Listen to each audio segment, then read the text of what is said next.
빌립보서 4장 1절로부터 23절까지 말씀 중심으로 능력 주시는 자 안에서 라는 제목과 함께 하나님 말씀 나누겠습니다. 빌립보서도 오늘 마지막이네요.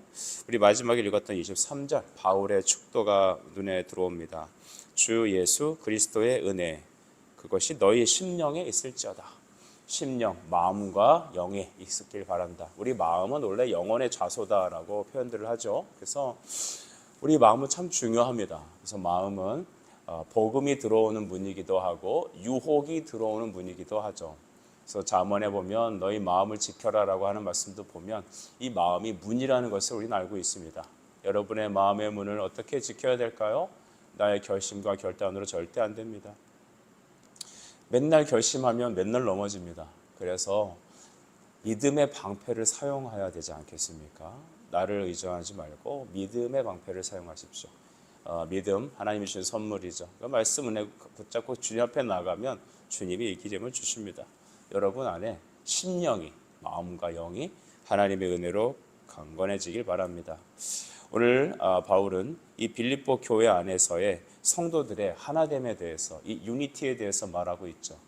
근데 유니티가 되기 위해서 가장 중요한 것은 먼저 퓨리티가 되어야 됩니다. 그러니까 순전한 그리스도의 복음 안에서 하나됨이 있어야 바로 또 하나님 안에서 하나됨이 있습니다.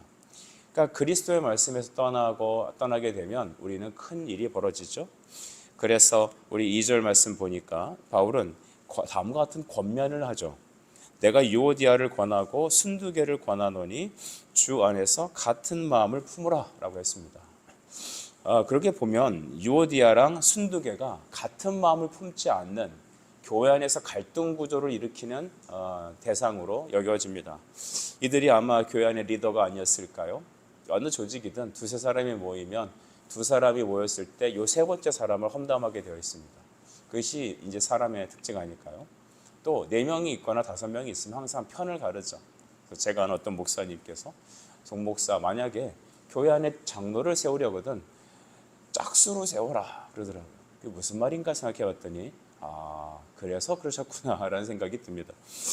여러분 우리가 보면 유오디아 순두개 나름 각각 하나님의 은혜를 받고 이렇게 섬기는 사람이었을 것입니다. 그런데 그들은 지금 갈등 구조 속에 있습니다.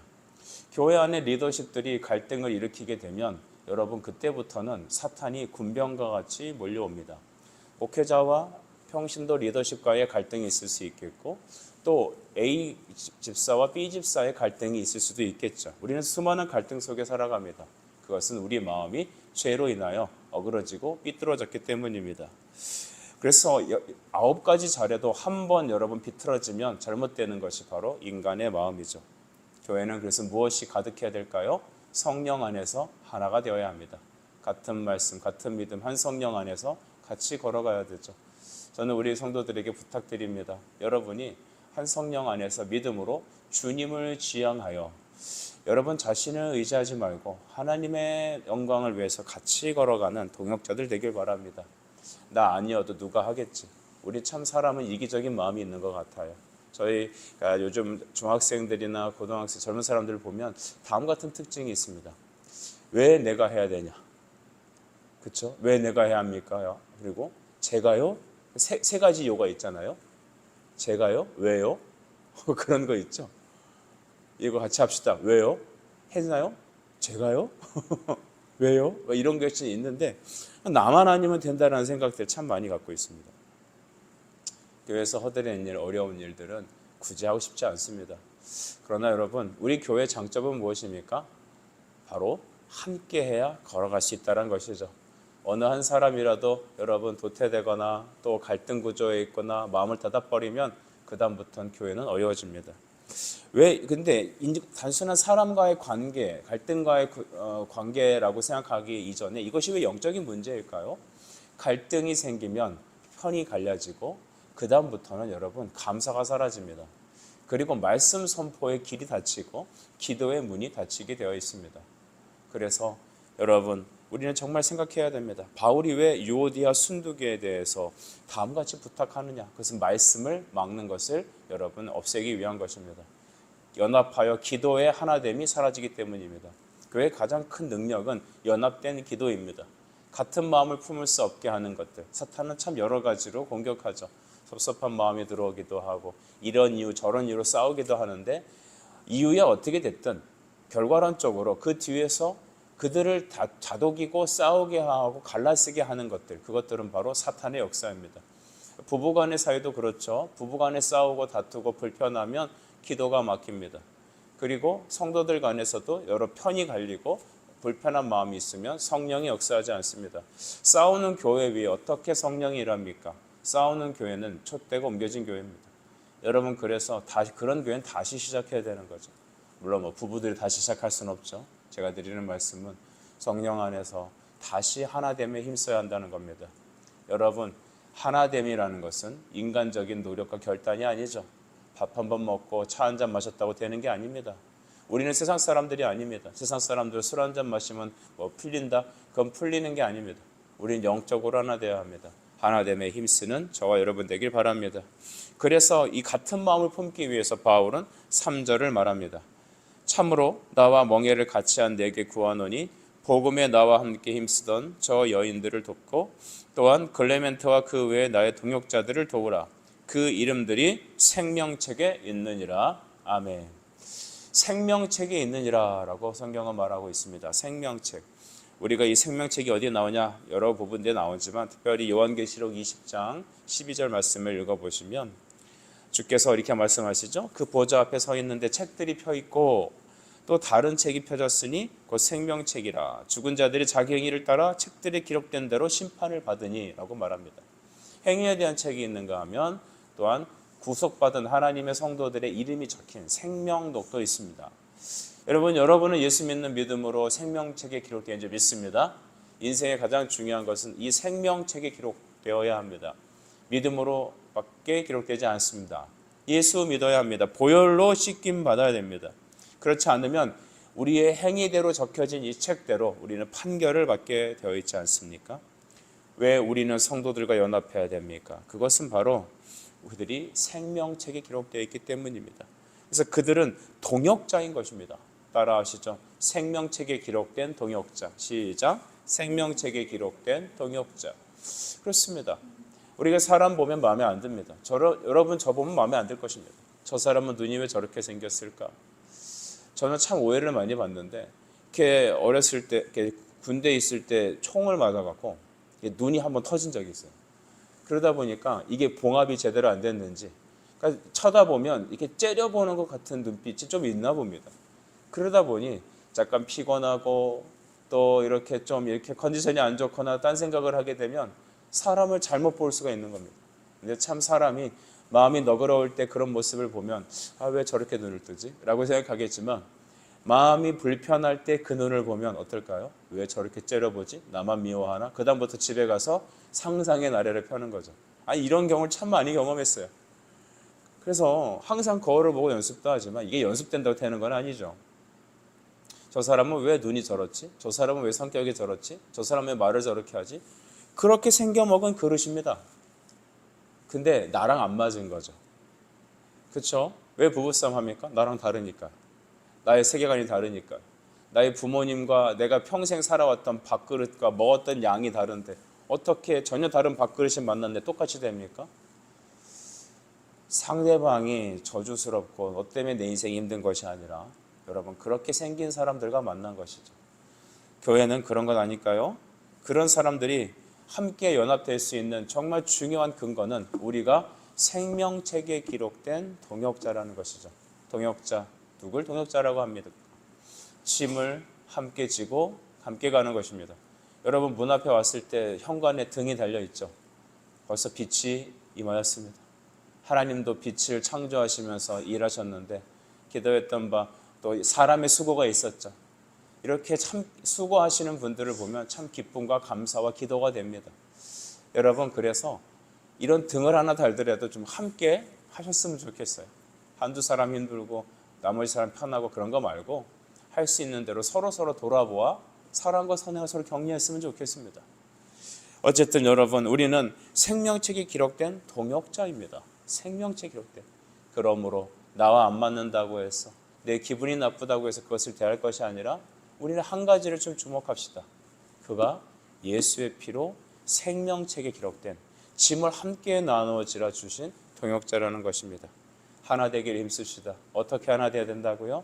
하나님 말씀 앞으로, 십자가 앞으로 가까이 갈 때 그 생명책에 기록된 지체라는 사실을 깨닫게 될 줄 믿습니다. 4절을 같이 읽습니다. 시작. 주 안에서 항상 기뻐하라. 기뻐하라. 아멘. 하나님은 하나님과 우리 사이 관계만을 얘기하지 않고 수평적인 관계도 말합니다. 십자가가 가로대와 세로대로 되어 있다는 사실도 여러분은 기억하십시오. 하나님은 하나님만 사랑해라 말하지 않고 내 이웃을 내 몸과 같이 사랑하라고도 하셨습니다. 그래서 주 안에서 항상 기뻐하라. 그것은 우리가 성령 안에서 십자가 안에서 항상 하나 될 때 이 기쁨을 누릴 수 있습니다.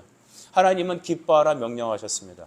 성경에 보면 명령이 여러 가지가 나오죠. 그죠? 항상 기뻐하라고 하시고 뭐 기도하라 하셨고 감사하라 하셨고 또 여러분 복음을 전파하라 명령하셨고 그 중에 오늘 빌립보서는 항상 기뻐하라 말합니다. 우리가 알듯이 빌립보서는 쓸 때 바울은 감옥에 갇혀 있습니다. 여러분 감옥에 갇혀 있고 다른 사람에게 욕먹고 모함당할 때 여러분은 웃을 수 있나요? 우리 사람이 참 약해요. 믿음 있는 것 같으면서도 날씨만 조금 추워지면 바로 콧물 흘리는 게 사람이에요. 제가 콧물이라는 대명사를 말씀드렸습니다. 저는 안 그럴까요? 저도 그래요. 목사도 상처받고 저도 상처받는 사람입니다. 성도만 상처받는 게 아니라 서로 상처받는 존재. 그런데 하나님 그럼에도 불구하고 우리에게 뭐라고 말하냐면 기뻐하라고 명령하십니다. 기쁨은 나의 선택의 옵션이 아니에요. 기쁨은 날씨가 아닙니다. 내 마음의 날씨가 아니라 기쁨은 뭐다? 하나님의 명령이다라는 것이죠. 근데 하나님은 항상 우리가 할 수 없는 일을 명령하십니다. 그렇지 않아요? 내가 항상 기뻐할 수 있나요? 여러분? 기도가 막힐 때가 있지 않습니까? 뭐 이것저것 다 싫어서 막 다른 데로 막 며칠 나가 있다고 싶지 않아요? 제가 일주일 새벽 기도 안 하고 어디 잠수 타면 여러분 어떻겠어요? 더 기도가 뜨거워질려나? 그럼 모르겠네요. 야, 목사가 사라졌다. 이제 기도하자. 한번 제가 해볼까요? 제가 사라져야 교회가 부흥할 것 같은데 여러분 제가 없어지면 야 우리 목사님 돌아오게 해달라고 막 기도할까요? 여러분 기쁨은 명령입니다. 내가 할 수 있어서 그게 아니라 하나님께서 명령하신 겁니다. 하나님의 명령은 내가 할 수 있어서 하신 게 아니에요. 하나님께서 우리에게 명령하실 때 너가 할 수 없는 줄 주님 뻔히 아세요. 우리 하나님은 우리가 저 하늘의 날씨보다도 변덕스럽다라는 걸 잘 아시죠. 라면을 끓일 때 물을 끓일 때 끓었다가 금방 식어버린 그 냄비 근성인 우리를 하나님 무엇보다도 잘 아십니다. 그런 우리에게 주님 뭐라 말하시냐 하면 너 항상 기뻐해라. 바울은 옥에 갇혀 있어서 매를 맞고 매 독이 올라서 끙끙 앓으며 착고에 차여 있고 좋지 않은 소식들을 계속 들으면서 빛 하나 없는 그곳에 있으면서 하나님을 향해 기뻐하는 이유는 무엇일까요? 성령께서 그 안에 기쁨을 주시는 겁니다. 하나님은 우리가 할 수 없는 그 일을 말씀을 통하여 성령의 역사를 통하여 기뻐하게 하십니다. 여러분 기뻐하라는 명령에 순종하는 이 하루가 되길 바랍니다. 어떻게 기뻐할 수 있을까? 어떻게 주가 주신 새 힘으로 일할 수 있을까요? 우리 5절을 읽어보겠습니다. 시작. 너희 관용을 모든 사람에게 알게 하라. 주께서 가까우시니라. 아멘. 주님은 너희 관용을 모든 사람을 알게 하라 했습니다. 즉 모든 사람을 너그럽게 대해라. 부드럽게 대해라. 주께서 오실 날이 가까웠다라는 것입니다. 우리가 싸우는 것도 우리의 인생이 많이 남았다고 생각하니까 싸우는 거죠. 당신에게 3일이 주어졌습니다. 주변 사람들과 이제 관계를 정리하시고 마지막 죽음을 준비하십시오. 만약에 의사가 그렇게 여러분에게 마지막 선고를 내렸다면 여러분은 그래도 원수 앞으로 칼을 물고 다니겠습니까? 야, 3일 남았으니까 나에게 그동안 했던 모든 사람들 데스노트를 만들어서 가만두지 않겠노라. 이런 사람은 없을 거예요. 병원에 갈 사람 외에는 그런 사람 별로 없습니다. 보통 사람이라면 당신에게 3일의 시간이 남겨졌습니다. 당신 뭐 하겠습니까? 여러분은 뭐 하겠습니까? 사랑하지 못한 사람을 찾아가 사랑할 겁니다. 용서를 구하지 못한 사람을 용서할 겁니다. 내가 주저하고 있었던 그 전도의 대상자들에게 마지막 내 생명을 다하여 복음을 전할 것입니다. 아멘이시죠? 그렇지 않습니까? 나에게 3일이 남았다면, 즉 주께서 오실 날이 가까이 왔다, 오늘이라도 주님이 오신다고 하면 여러분, 우린 그때는 어떻게 될까요? 그때 우리는 복음을 전하는 것입니다. 나에게 했던 원수도 예수 이름으로 용납하게 되는 것이죠. 모든 사람을 너그럽게 부드럽게 대해라.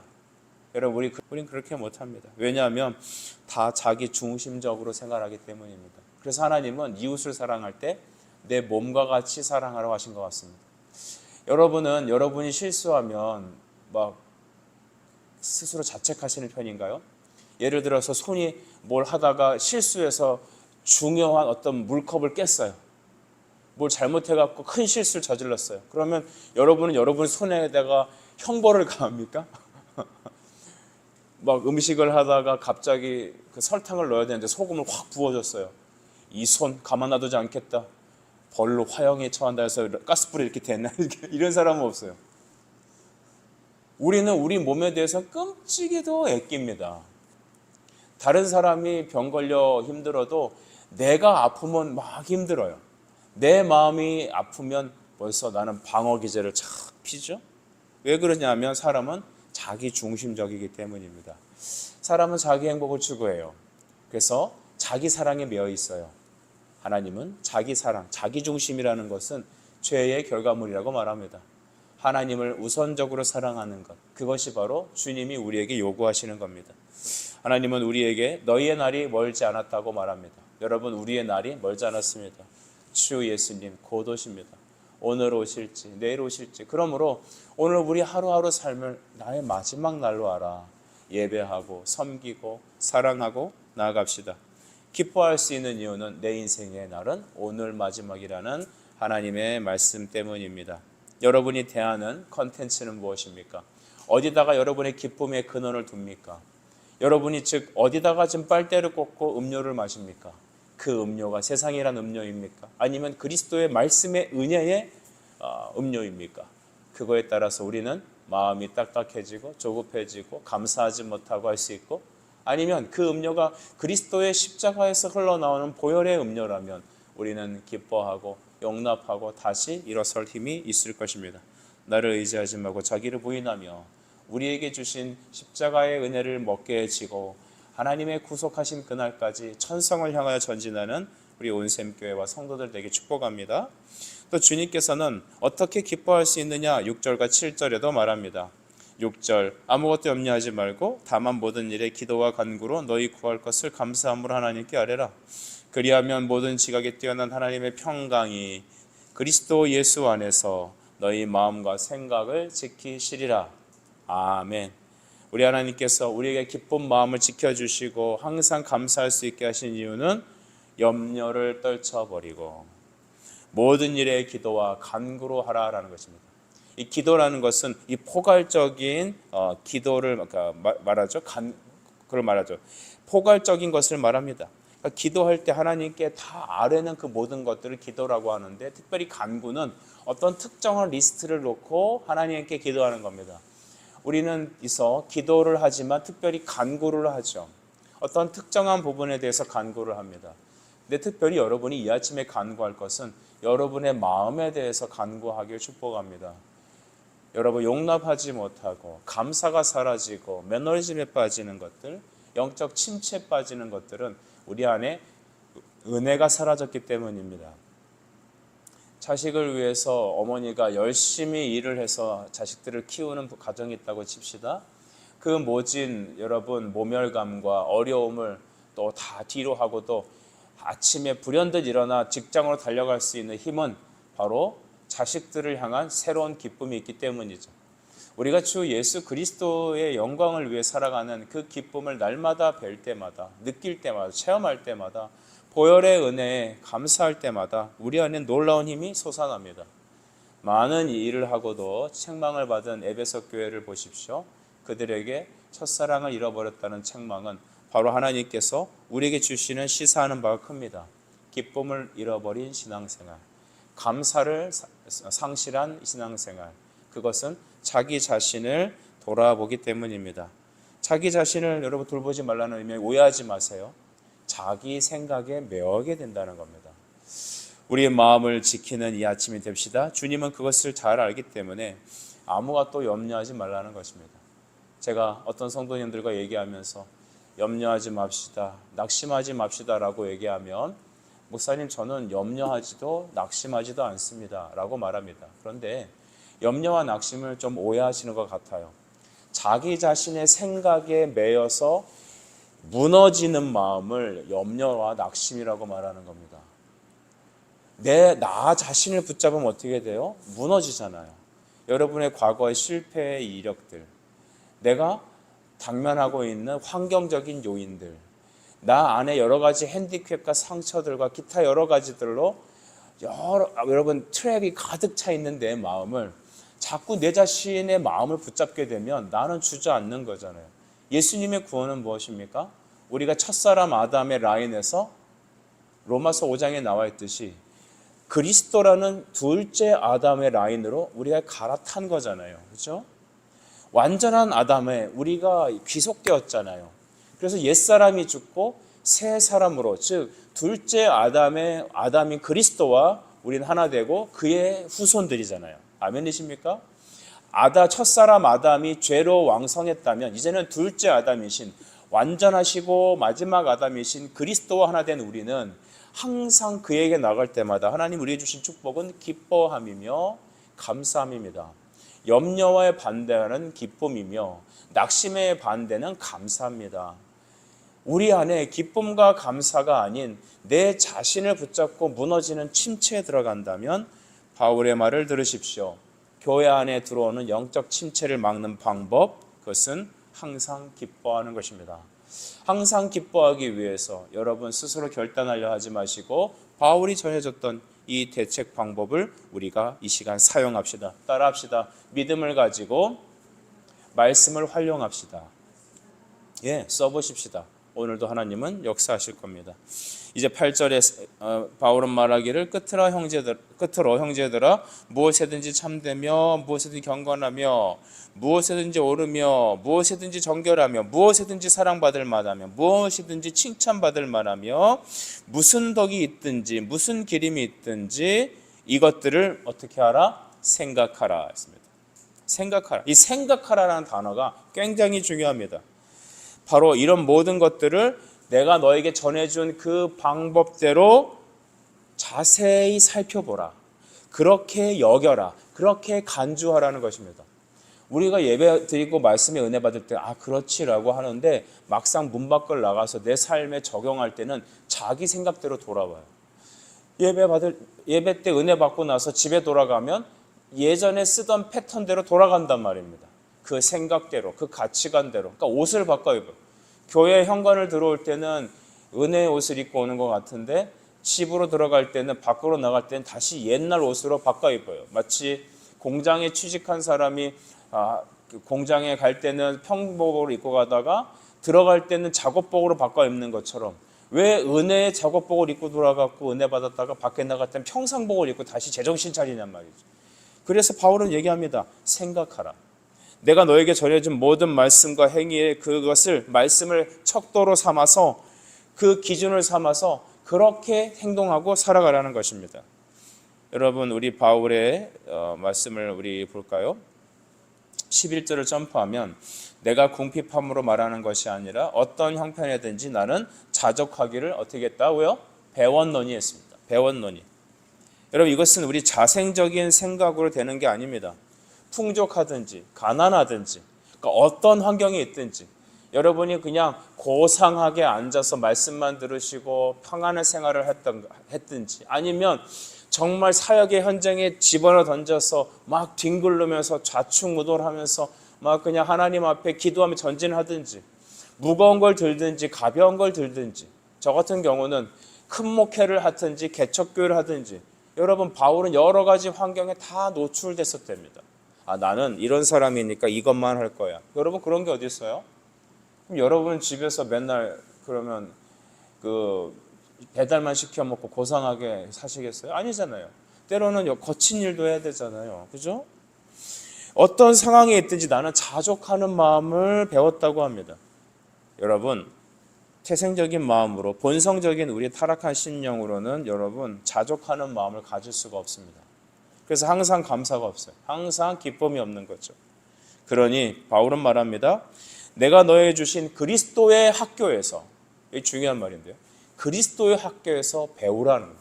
그리스도 학교라는 것은 말씀의 강단에서 선포되는 말씀을 통하여 하나님 앞에 배우라. 날마다 배워야 합니다. 날마다 트레이닝을 받아야 합니다. 다른 표현으로 말하면 날마다 튜닝해야 된다.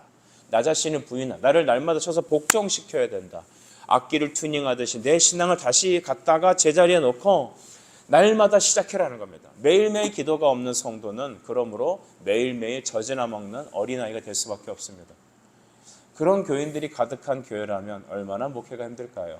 그러나 이 바울이 전해준 말에 따라서 하나님의 말씀의 학교에서 날마다 내 영혼이 배움을 얻고 다시 그 자기 본 궤도에 나를 갖다 놓는 사람들은 여러분 항상 주님이 주신 바울이 말한 영적인 축복을 누릴 수 있습니다. 그것은 아까 읽었던 4절에 있는 항상 기뻐하는 것.